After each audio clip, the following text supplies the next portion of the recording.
Hey, what's going on? You know who it is. You know what it is. This your boy Town Biz. All right, so check this out. It's been a week since the infamous incident with Shannon Sharpe and Skip Bayless went down, where Skip Bayless blatantly was way out of order and disrespecting Shannon Sharpe as a man, disrespecting his accomplishments, and disrespecting him, period. And finally, the real Skip Bayless came out, basically telling another black man that he was jealous of some white quarterback that's tied to cheating pretty much his whole career. His whole career is based off a fluke call, which was clearly a fumble.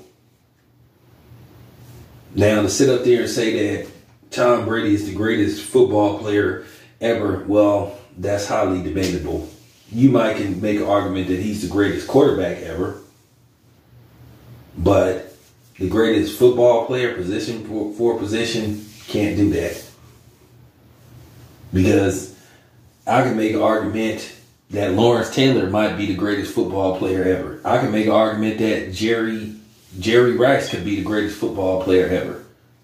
So, with that being said, Skip Bayless, he proved what a coward he was by basically, because we all know that he told the producers at Fox that he didn't want to do a segment on Jerry Jones because it would have been too hard for him, which we all know that Jerry Jones got protected. No demands for him to apologize, but then every time a brother do something, it's no time limit on when a brother does something wrong. He has to apologize. If that's the case, people sat up there and basically brought up some stuff with Bill Cosby that allegedly happened in the 60s with really no solid proof, just hearsay. But we have proof that Jerry Jones participated in an act of Jim Crow. But then Jerry Jones, there was no demand for him to apologize. And not only did you have his peers protect him, his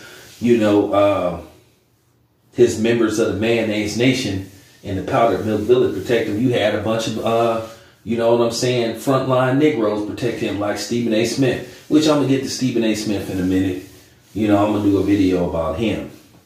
But Skip Bayless, what he did was just totally disrespectful.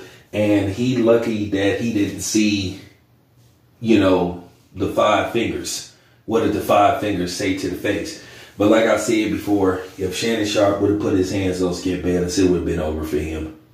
He would have never worked again. So I give him credit for keeping his composure, but I can truly see the anger that Shannon Sharpe had. And like I said, for Skip Bayless, hunky McGee ass, to sit up there and try to talk like that to Shannon Sharpe, a dude that ain't never played a professional sport in his life, and try to disrespect that dude. Like I said, even I was bothered.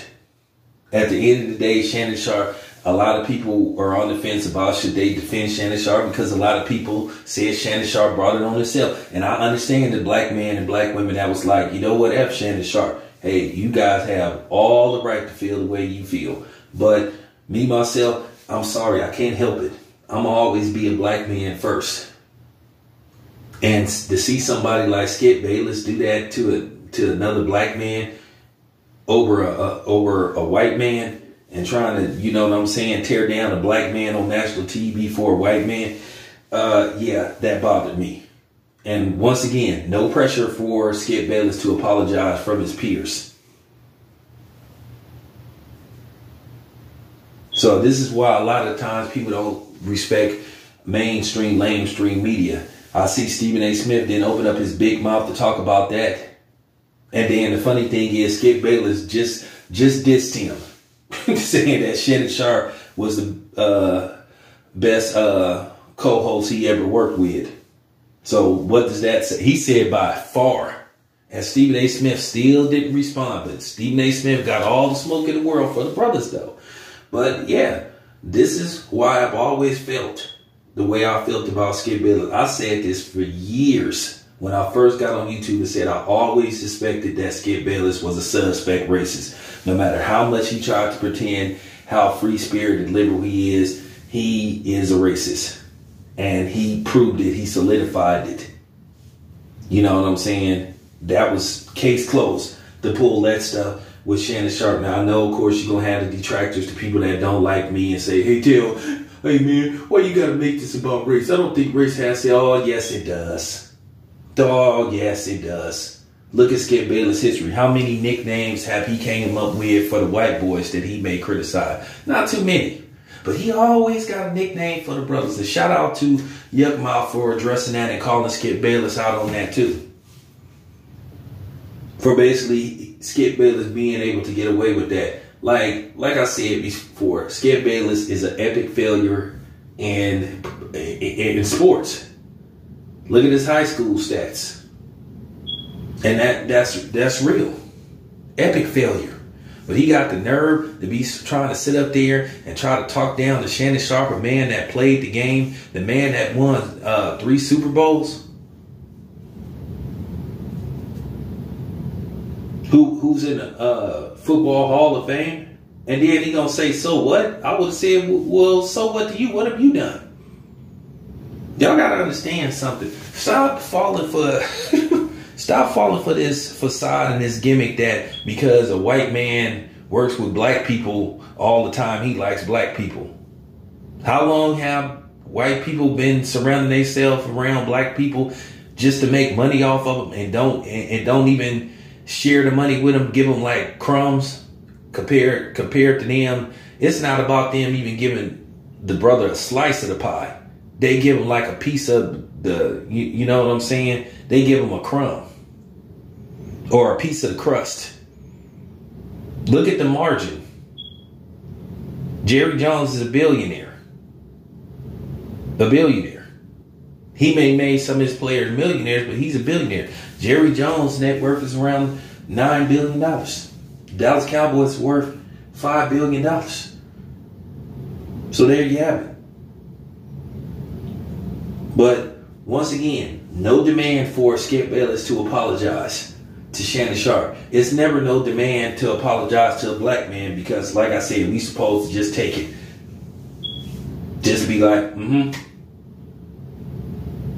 It's very difficult for anybody to tell a black person they're sorry. Because people feel like they don't have to, because then again, black people with their, slave mentality and basically the hamburger helper hand extending it out to everybody, making it seem like it's just okay for us to be disrespected on a regular basis and think that it's no consequences and repercussions. That's why other outsiders like to try to talk stuff about us, from these non-blacks to these Hispanics to these white people to these Asians. And then when they run across a brother like me or some of these other sisters and we get into business, they can't understand. And then they try to play reverse psychology, try to play Yoda with us and say, "Oh, you guys are too sensitive. Oh, you guys are," man, fuck y'all, man. With a capital F. That stuff don't work on me. That doesn't work on me. Go in one ear out the other.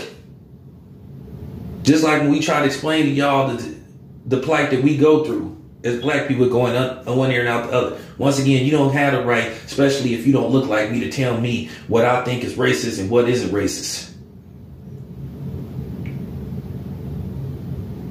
For real. Screw your outside opinion. You don't have that right. Because it's funny you tell us the butt out of y'all business when y'all speaking on y'all issues, because y'all think y'all can insert y'allself in our issues and try to align y'allself with us. Especially when we trying to get something for our people and try to say, "Well, what about us? What about you? What about you?" Like I said, for real, what about you? So like I said, Skip Bayless is a coward. He's gutless and he's a coward. He's the epitome of a TV tough guy. I promise you, if you seen Skip Bayless at the mall, I guarantee you, if you seen Skip Bayless at Sharptown Mall in Houston, or if you seen him at Fox Hill Mall and he was solo and you walked up to him and say, "Skip Bayless, what's up with that stuff he was talking?" I promise you, he wouldn't be talking all crazy like how he talk on TV. Because here's the thing, he on TV, he had a studio, and his security at those studios. I promise you his energy ain't gonna be the same. He don't have me fooled. He a TV tough guy. Talking about, "Oh, Russell Westbrook could come on the show and I'll call him that right to his face." Nah, Russell Westbrook, man, come to where he be at and say that stuff to him and see what happens. But it's funny, these dudes sit up here and talk all that tough talk, but then when you say, hey, I'm ready to get active on you, then they try to play victim. Oh, why do you want to attack? Oh, come on, man. Skip Bayless remind me of these dudes that be on YouTube trying to prank everybody, that play these games and do all these goofy pranks, which, by the way, these YouTube pranksters, y'all are lame. And y'all be crossing the line. And when somebody clean y'all clock, or when you get sent to the upper room, I don't want to hear it. And I don't want to hear people complaining about them. Because at the same time, you running up to random people you don't know, pranking them and disrespecting them and stuff, you signed up for it. You can't play victim. So that's how I look at Skip Bayless. He's a prankster, a wankster, you know what I'm saying, and a fake TB tough guy. Anyway, this your boy Town Biz. I'm out.